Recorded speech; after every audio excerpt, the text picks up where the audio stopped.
Marine veteran Tim Wise of Champaign is, like many veterans, frustrated with the VA's Veterans Choice program. Veterans Choice is the Veterans Obamacare. It's a total disaster. It should never be there. 2 weeks ago, President Trump signed a bipartisan bill extending funding for the Veterans Choice program with an additional $2.1 billion and a warning for those running the VA. You're fired. You do a poor job for our veterans, you're fired. The problem with VA health care and Veterans Choice is frequently the inability to obtain medical appointments or treatment close to the veteran's home. Instead of using local hospitals, many veterans must drive 90 minutes or up to 3 hours to get the medical services they need. Congressman Rodney Davis hopes changes at the VA will provide the necessary fix. They ought to be able to go to Decatur Memorial. They ought to be able to go to St. Mary's, to Taylorville Memorial Hospital, to Memorial, to Carl, to St. John's, etc. Those are the types of opportunities that our veterans deserve, and this program being funded should make that happen. This bill allows us to continue to be able to provide care in the community for our veterans to make sure that they're getting high-quality care and not waiting for care.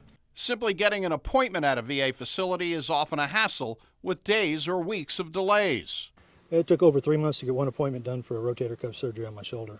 Congressman Davis's office has helped Tim cut through the red tape and frequently has as many as 100 open cases to help veterans obtain the care they need. Veterans, Doug, should not have to call their congressman to get seen by a doctor. We don't call our congressman to get seen by a doctor. They shouldn't have to either. There's no reason for it. They should be able to get in, get it done, but a lot of places aren't taking the Veterans Choice because Veterans Choice isn't paying the bills.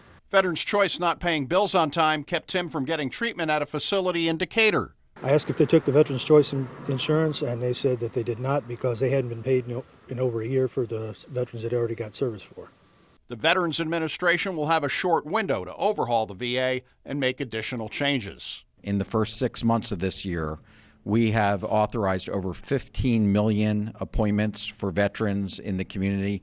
Veteran Tim Wise thinks changes would come if the politicians were in his shoes. And if we had people in Washington that had to be on the VA and the Veterans Choice instead of what they vote themselves in, there'd be a lot of changes real quick. Those who need that care are those who actually risk their lives to protect the freedoms that we take for granted in this country. For the I-Team, Doug Wolfe, WAND News.